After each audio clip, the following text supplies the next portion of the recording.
Look at this picture. As of this script, I'm exactly 1 month from turning 30. I grew up with Smash. I've been playing it since the N64 and I've been playing competitively since Brawl. Back in the day, I wouldn't have recognized half of these characters, let alone understood their significance. But one character I would have recognized immediately was Banjo. I was pretty strictly a Nintendo fanboy growing up, and I played the hell out of the original Banjo and Kazooie back when I was younger. Everybody has their own individual wish lists for characters they want in Smash, and Ridley and Banjo were 2 of mine. I have a few others that I'm not exactly holding out hope for, but if Undertale gets representation, even if it's as a costume for a Mii, then maybe Quote and Shantae aren't too far off themselves. Anyway, like I was saying, Banjo was one of the characters on my wish lists ever since the original N64 game, and now, after nearly 20 years, he's finally got his chance to shine as newcomer DLC. He was revealed during E3 back in June, and he got some additional information on September 4th, including the bombshell that he'd be released later that day. I had been walking on clouds waiting the few hours afterward for him to drop, and I played him for 4 straight non-stop hours when he did. And I've kind of been playing only Banjo since then. Banjo takes some getting used to initially. His movement can feel kind of clunky, especially if you aren't used to fast fallers, because Banjo drops like a rock in the air, and his recovery is one of the few that suggests you use his up B first before you use his jumps, which can catch you by surprise when so few other characters ask that of you. His run speed is deceptive, and he has 2 double jumps, not just 1. Banjo feels like he has a lot of exceptions to pre-established rules, and they can be a bit much to absorb all at once. To me, Banjo feels like an amalgamation of all the things I enjoy about my past mains all meshed into one.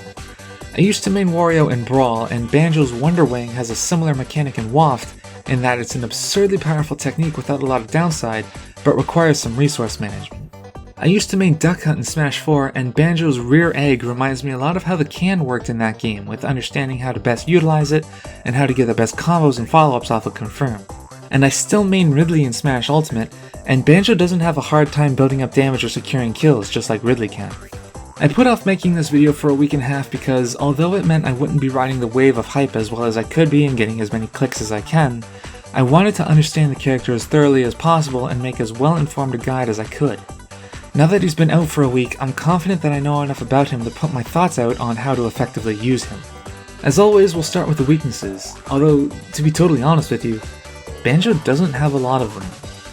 I'm going to get this out of the way first. I don't think Egg Firing and Breagle Blaster are actually great moves.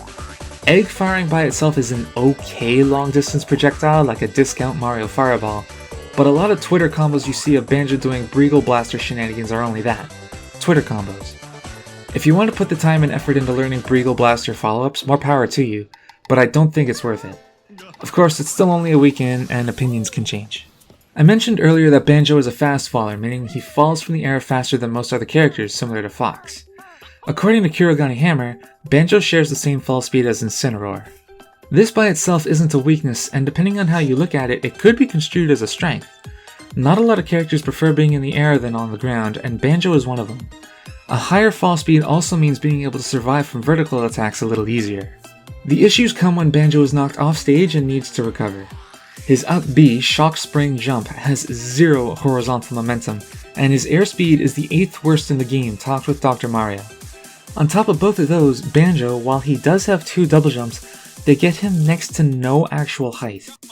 All of these combined means that being sent to one of the side blast zones means you'll be forced to recover high, and that you'll have to get a bit creative with timing your jumps to make it back while avoiding your opponent. This does of course assume you don't have Wonderwing available, but we'll get to that in a bit. Another weakness of Banjo's is that he generally doesn't have powerful options out of disadvantage. Shock Spring Jump has a little bit of invulnerability at the start, and the pad itself is an object similar to Sonic Spring, so those factors combined can give you a bit of leeway, but a lot of his aerial options aren't great at getting himself down. Even if you include Wonderwing, it still has 18 frames of startup, which is a fair amount of time when you're trying to get away from an opponent that's breathing down your neck. Honestly though, that's about it as far as Banjo's weaknesses go. He doesn't particularly struggle against any one character archetype.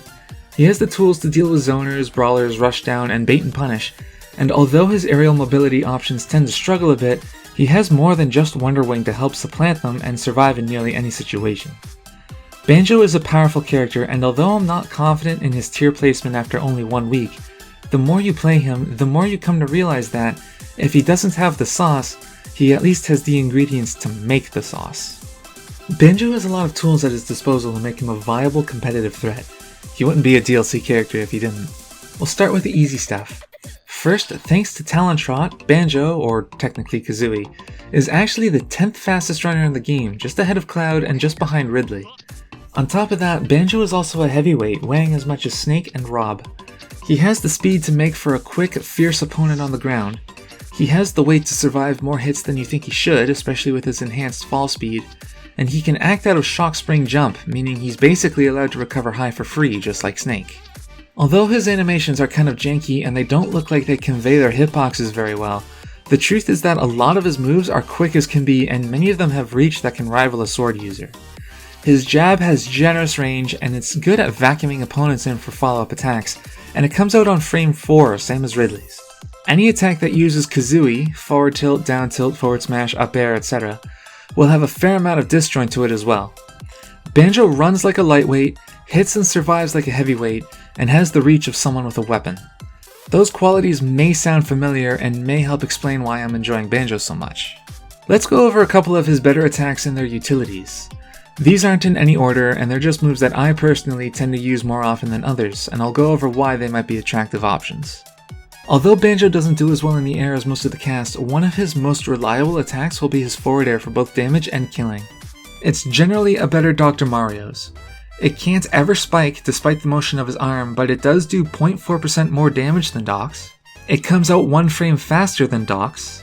It has 6 less frames of landing lag than Doc's. It auto-cancels 6 frames earlier than Doc's, allowing it to auto-cancel out of a short hop, meaning it's a viable approach option against taller characters. And it has more range than Doc's. However, in exchange for all of these, Doc's does a hell of a lot more knockback, and Banjo's isn't exactly weak. Back air is aesthetically like Ridley's forward air, where Kazooie stabs 3 times directly behind Banjo, except it doesn't have Ridley's range or damage, but it does have a fair amount of kill potential. The first hit comes out on frame 9, making it one of Banjo's fastest out-of-shield options. Up air doesn't have a lot of damage potential, only doing about 10% fresh and with a full hop, but it has a ton of reach, and it is actually 1 frame faster than back air's, first hitting on frame 8. Up air is best used as a pressuring tool when your opponent is on a platform. I'm not sure how much disjoint it has, but its speed and range makes it a viable option to just swing regardless. Down tilt comes out fairly slowly at frame 12, but it's active for 5 frames and the range always surprises me whenever I use it. It launches at a very low angle and most of its range is disjointed, meaning it's a good tool to use against characters that tend to recover past or near the ledge before snapping to it, such as Chrom. All of his smash attacks have great utilities and uses. His forward smash, while it's a bit weaker than it might look, although also definitely spoiled coming from Ridley's bang you're dead burp attack, it's still a potent kill move and it has an enormous amount of disjoint and has a lower hitbox than it looks, meaning it's decent at 2 framing of recovery. Up smash first hits on frame 9 and also has a massive scooping hitbox that pulls opponents in from Banjo's sides. At frame 9, this attack is actually Banjo's fastest out-of-shield option when you include the jump squat necessary for his aerials, but it also has the most amount of cooldown by far, having 39 frames. This is a great option to use to get an opponent off your shield, but be careful with it because being baited into using it will leave you wide open. Anyone that knows me from the Brawl days knows that I love to use Wario's frame 9 forward smash attack. Banjo's down smash reminds me a lot of that move. It does a ton of damage and knockback, even more than up smash does. It's quick at 13 frames for startup and 33 for cooldown, meaning the whole move lasts only 46 frames, and for reference, Wolf's down smash is only 3 frames faster. And it's also pretty good at 2 framing a recovery. The only real questionable thing about it is that the hitbox is narrower than it seems, but if you don't mind getting a little close to use it, it's a pretty useful move all around and it's one of my favorites. For Banjo's grab game, I generally just use forward throw for most of my needs. Up throw and forward throw do the same amount of damage, but up throw doesn't truly combo into anything and a forward throw is better for positioning. Back throw is easily one of the strongest in the game, so if you use Nest or Incineroar, wanting to position for a back throw should come naturally to you. Banjo's down throw buries opponents, but it's for even less time than Rob's or K. Rool's. So while you can use it for some more creative follow-ups like you might see on YouTube or Twitter, you'll generally want to wait until your opponent is at a higher percent for a more powerful and guaranteed follow-up. That said though, if you're the type to look for bury follow-ups regardless, then my advice would be to not pummel and just throw immediately upon grabbing. The throw itself is pretty quick, and the less time your opponent has to mash, the better for you. That's a lot of words on Banjo's general moveset and what some of his better options are in most cases and scenarios. A lot of his moves come out much faster than you'd expect for someone of Banjo's frame and weight class, and thanks to his projectile game and his mobility, he's capable of fulfilling any rule as the matchup necessitates it. Banjo is highly versatile and flexible, with the strength to match, and hopefully by now you're beginning to understand what I meant when I said that Banjo has the ingredients to be a significant threat. But all of that doesn't touch on his two best moves by far. I'm going to start on them with what I think is the less useful of the two, and it may come as a surprise to you when I say that move is Wonderwing. Wonderwing has already gotten itself a bit of a reputation as a newbie's go-to option in every situation, especially online. And to be fair, it's not difficult to see why. It's completely invincible to every single attack in the game that is not a grab or command grab. Its sweet spot does 26% and its sour spot does 19%. It's extremely powerful and can kill midweights like Chrom from the center of Final Destination as low as 86% assuming no DI. And it's a viable movement option, displacing Banjo a fair distance and at a fair speed. It can be used in addition to Shock Spring Jump to help with his recovery, and because it's invincible to everything but grabs, it can't be countered. Except by this one. The only weaknesses that Wonderwing has are that it has a fair amount of startup and cooldown. The first hitbox and Banjo's invulnerability begin on frame 18, and the last hitbox and his invulnerability wear off on frame 53. Its first actionable frame is on frame 82, meaning that this attack has 29 frames of cooldown, where Banjo is completely vulnerable and exposed. Wonderwing isn't a safe move to just whip out and spam, and it actually isn't even safe on hit at 0, and a little higher for most heavyweights. On top of its leg, it also runs on a resource. Wonderwing, like in the original games, requires golden feathers to use, and you get only 5 feathers per stock. Once you run out, trying to use Wonderwing on the ground will have Banjo trip over himself, and if you try to use it in the air, it'll put him into a tumble.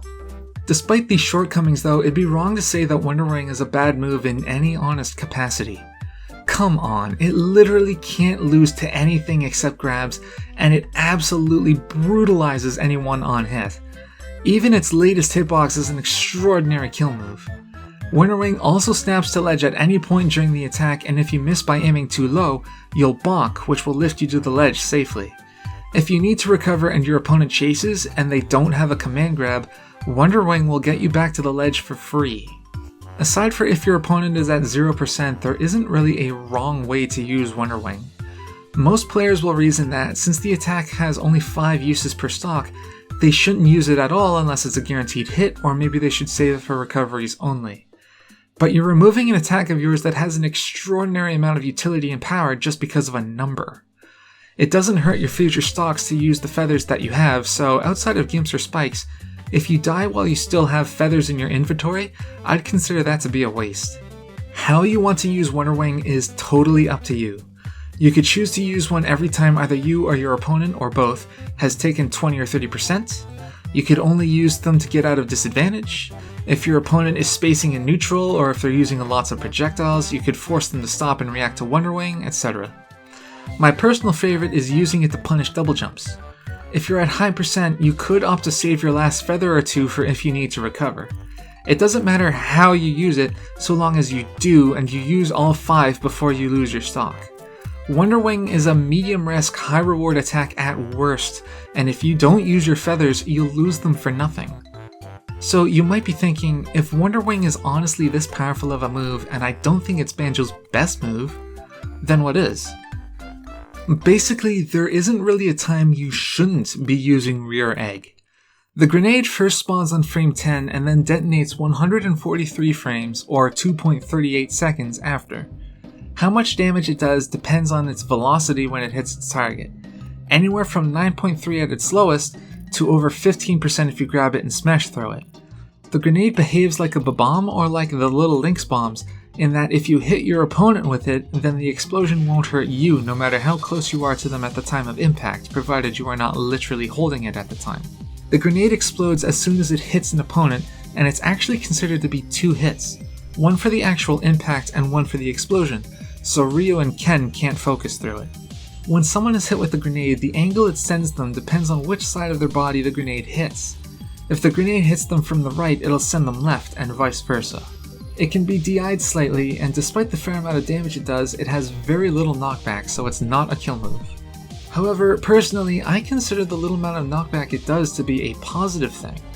A hit at lower percents can confirm it to just about anything, from any aerial to a dash attack, and at just about every percent, it's viable to confirm into a Wonderwing out of a grenade.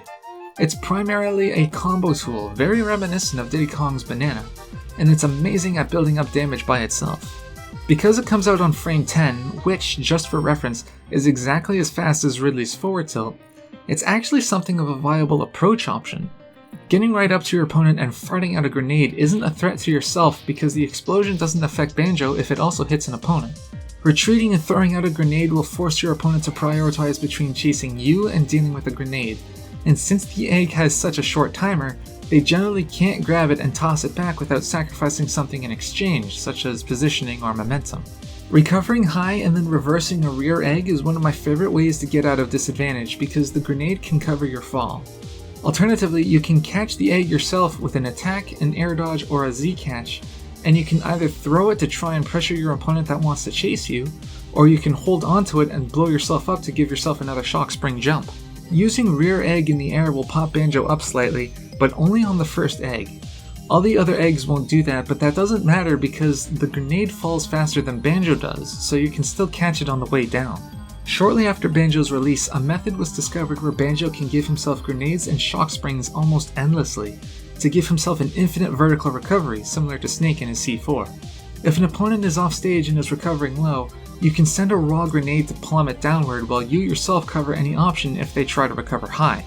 If you get a kill when your opponent is busy spawning, you can run off stage, use shock spring jump to get a ton of height, use rear egg to catch it on the way down, and then from there their mercy invincibility will be gone, so you can either throw it at your opponent to help with your landing, or you can hold it and wait for it to explode to give yourself a bit of extra height. If you catch your own grenade and wait just a little bit, you can use Wonderwing, and the grenade will explode after the invincibility ends but before you can raise your shield, giving you a self-destructive out and preventing your opponent from getting a stronger follow-up. In that same vein, normally Banjo can't make it back from using down air off stage, but you can catch your own grenade, do a Z-drop, catch the grenade with a down air, and it'll detonate before you hit the bottom blast zone, allowing you to recover. This whole section has just been me gushing over how useful rear egg is and all the myriad and creative ways you can use it. The only downside to this move is that you can't spawn a second one after the first one is still out, but that restriction lifts as soon as it explodes a paltry 2.38 seconds later. If you main Snake, how useful rear egg is should already have been obvious. It's a lot like Snake's grenades considering the amount of control it gives Banjo and how it allows for so many follow-ups at so many percents, while the short fuse means counterplay is just that much harder to try and weave around the grenade and respond in kind. If you want to put some serious time and practice into Banjo, learning how to move with rear egg and how to capitalize on the pressure and options that the grenade gives you will be an absolute must. While it doesn't have the strengths or the rewards that Wonderwing gives you, a smarter player will realize just how much more useful and oppressive proper item play with rear egg can be. Banjo is a strong character that performs well in just about every area except recovery, but he doesn't overly specialize in any of them. He's an all-arounder type of character. He isn't rushdown, he isn't a zoner, he isn't bait and punish. He has the tools and option to do a little bit of each of them, but he can't commit to a single style more than the others. He rewards creativity, but thanks to his deceptive frame data and raw strength, he doesn't punish a more stymied playstyle, and it's possible to formulate a flowchart for him if that's how you're more comfortable with playing. Because he doesn't specialize in any one style, I'm not confident in saying that he beats any particular character archetype. For example, because he himself isn't a zoner, he doesn't do as well against the types of characters that zoners beats, like Duck Hunt vs Ganondorf for example. Because he isn't rushdown, he doesn't beat the types of characters that rushdown beats. But because he's an all-arounder type, he also doesn't definitively lose against any single archetype either. If you're the kind of guy that prefers to put all of their eggs in one basket and not have a secondary, Banjo would be a strong choice for you. As for stages that Banjo does well on, I generally find that I have an easier time on stages that do not have a lot of platforms. Although Banjo can pressure them fairly well with neutral air or up air or rear egg, in my experience platforms can also provide cover for my opponents as well as give them an extra boost to chase when Banjo is knocked off stage. Because Banjo has complete control over himself out of shock spring jump, you generally want to try and recover high and use rear egg to cover your landing options, and that gets a bit harder to do when there are platforms in the way. Platforms can work in Banjo's favor, but personally I'd rather try and alleviate his weakness by avoiding platforms when possible. Overall, Banjo requires some practice and familiarity to use efficiently. He isn't a newbie-friendly character. Everything from his recovery to Wonderwing's intricacies to rear egg and the labyrinth of options that a single grenade can give him make him a character that requires a strong understanding of the fundamentals of Smash, not so much as a competitive concept, but as a game itself. But in the hands of a more experienced player that's put the time into him, I'm confident in saying that he has the potential to shake up the regular tournament results and performances. Japan's Zachary and Shuton are already putting the work into Banjo, and Tweak's been posting clips and highlight reels of some of the ways Banjo's moveset can creatively work with itself to produce something that's not only flashy, but effective. Personally, I'm looking forward to seeing what the future has in store for Banjo, and my hopes are high. And there you have it. Those are my thoughts on Banjo from the day he was released to now. If you'd like to see more content like this, and for more content on Atlantic Canada's Super Smash Bros. And their local scenes, be sure to subscribe to this channel. Be sure to also check out my recent video on my opinions about the changes Ridley got in the 4.0 patch, and on whether they'll have a major impact on his tournament performances. I'll see you next time.